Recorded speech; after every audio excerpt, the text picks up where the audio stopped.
BJP नेता की हत्या करने वालों का इनकाउंटर हुआ है, शॉर्ट इनकाउंटर हुआ है, लेकिन पुलिस की गिरफ्त में आ गए हैं और ये कहानी हैरान करने वाली है। बीजेपी नेता की हत्या करने वाले आरोपी आईसीयू में पहुंच गए हैं। पूरे मामले में युवती से छेड़छाड़ और पुलिस की लापरवाही का एंगल भी सामने आ रहा है। बीजेपी नेता के परिवार वालों का बुरा हाल है निश्चित तौर पर, जिसका अपना जाएगा वो तो तकलीफ में होगा।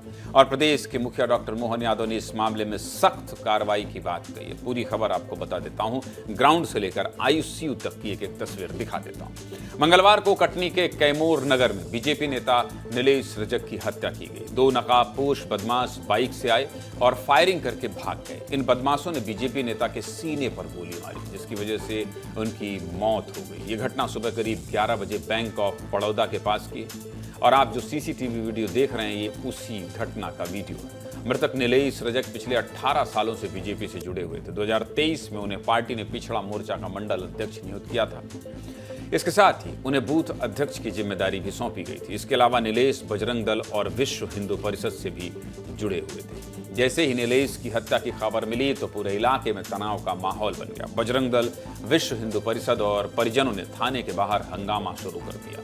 परिजनों ने आरोपियों की गिरफ्तारी की मांग की और 7 घंटे तक चक्का जाम किया। घर वालों ने शव का पोस्टमार्टम कराने से भी इंकार कर दिया था और चेतावनी दी थी कि जब तक आरोपी गिरफ्तार नहीं होंगे शव का पोस्टमार्टम नहीं किया जाएगा। जिसके बाद मंगलवार रात करीब 2 बजे पुलिस ने अकरम खान और प्रिंस जोसेफ नाम के दोनों आरोपियों का शॉर्ट एनकाउंटर कर दिया। पुलिस को सूचना मिली थी कि ये दोनों आरोपी कजरावाड़ा इलाके में छिपे हैं, जिसके बाद पुलिस ने दोनों आरोपियों की घेराबंदी की। पुलिस को देखकर दोनों आरोपियों ने फायरिंग शुरू कर दी। जवाब में पुलिस की तरफ से 4 राउंड फायर किए गए और आरोपियों के पैर और हाथ में गोली लगी। फिलहाल ये दोनों आरोपी जबलपुर के निजी अस्पताल के आईसीयू में भर्ती हैं। इस मुठभेड़ पर हमारे सहयोगी दुर्गेश साहू ने रिपोर्ट भेजी है। पहले आपको वो दिखा देता हूं, फिर हत्या की वजह भी आपको विस्तार से बताऊंगा। देखिए।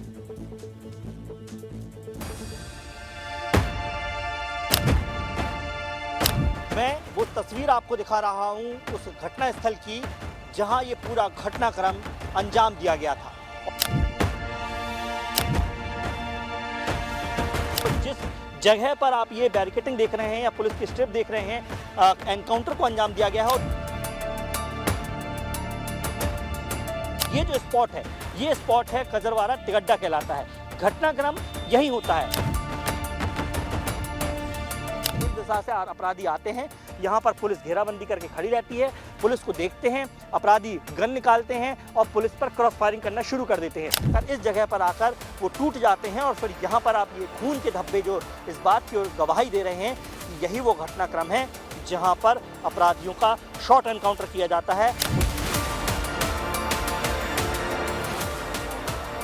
गिरफ्तारी के दौरान दोनों आरोपियों के द्वारा फायरिंग की गई, जिसमें जवाबी फायरिंग में पुलिस के द्वारा भी फायरिंग की गई है, जिसमें 4 राउंड फायर किए गए हैं और दोनों आरोपी गंभीर रूप से घायल हैं, जो कि जबलपुर में रेफर किया गया है और जबलपुर में भर्ती है।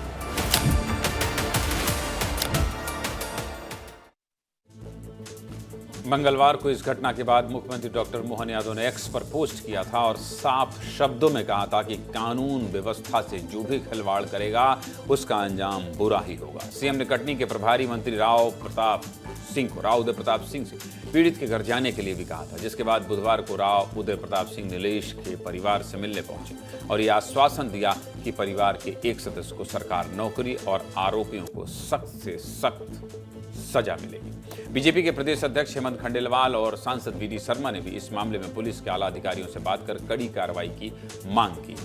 आरोपी तो पकड़े गए, लेकिन हत्या के पीछे की वजह अभी तक साफ नहीं हुई। हमारे सहयोगी यश खरे ने जब मृतक नीलेश की पत्नी और विधायक संजय पाठक से बात की तो उन्होंने कहा कि आरोपी पिछले 1.5 महीने से नीलेश को धमकी दे रहे थे। 1.5 महीने पहले डीएवी स्कूल की एक छात्रा से इन दोनों लड़कों ने छेड़छाड़ की थी। जब नीलेश को ये बात पता चली तो उसने इन दोनों मंचलों को रोकने की कोशिश की और इसी बात को लेकर आरोपी और नीलेश के बीच मारपीट हो गई, जिसके बाद आरोपी अकरम खान ने नीलेश को बीच चौराहे पर जान से मारने की धमकी दी थी। पुलिस में इसकी शिकायत भी की गई थी, लेकिन पुलिस ने इन धमकियों को गंभीरता से नहीं ली। सुनिए मृतक की पत्नी और विधायक संजय पाठक क्या कह रहे हैं। सर, जो मेरे पति को धमकियां मिलती थी, जिन लोगों के भी नाम है वो मेरे को शेयर करती थी।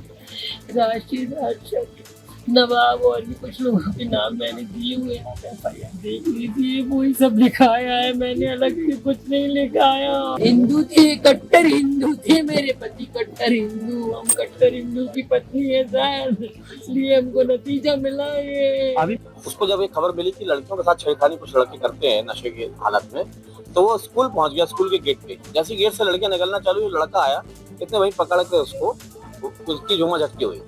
और जब विवाद बढ़ने के बाद दोनों को थाने ले जाया गया, तो उसने सबके सामने ऐलानिया बोला था अकरम नाम के लड़के ने, नीलू रजब को, तूने आज लड़कियों के सामने मेरे को बेइज्जत किया, मैं तेरे को बीच सड़क में गोली मारूंगा। और देखिए घटना हो गई। वहीं घटना के बाद आरोपी प्रिंस के पिता नेल्सन जोसेफ ने आत्महत्या कर ली। बेटे की करतूत से पिता को गहरा सदमा लगा था और उन्होंने इस दुनिया से जाना ही सही समझा। इस युवक ने अपनी जिंदगी तो खराब की है, साथ ही पूरे परिवार को भी समाज में रहने लायक नहीं छोड़ा। आरोपियों के शॉर्ट एनकाउंटर के बाद नीलेश का पोस्टमार्टम और अंतिम संस्कार कर दिया गया है। नीलेश के जाने से पूरा परिवार बिखर गया है। छोटे छोटे बच्चे, पत्नी और मां का बहुत बुरा हाल है।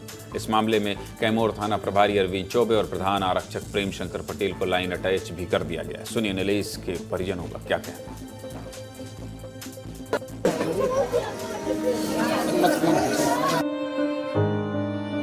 मुझे लगता है कि ये एक छोटे से शहर की नहीं, एक परिवार की नहीं, पूरे देश की ये घटना है। कि 19 करने के बाद हमें मतलब 5-6 घंटे बाद कॉल करते हैं कि दूसरा नंबर तेरा है। मतलब इतना हौसला बुलंद है उनका। 8 बजे कॉल आया मेरे पास, उसने बोला कि दूसरा नंबर तेरा है, तू संभल के रहने। अपराध एक ऐसा चिराग का जाना हम युवाओं के लिए बहुत ही दुखनीय है घटना है।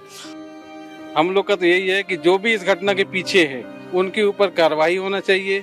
जो उनको संरक्षण देते हैं ऐसे अपराधी को, उनके ऊपर कार्रवाई होना चाहिए। तो सख्त से सख्त कार्रवाई होगी, वो हम करेंगे। दोनों अपराधी गिरफ्तार हुए हैं, उनकी मदद करने वालों पर भी कार्रवाई होगी। पूरी इसकी बहुत निचले स्तर तक जांच कराएंगे।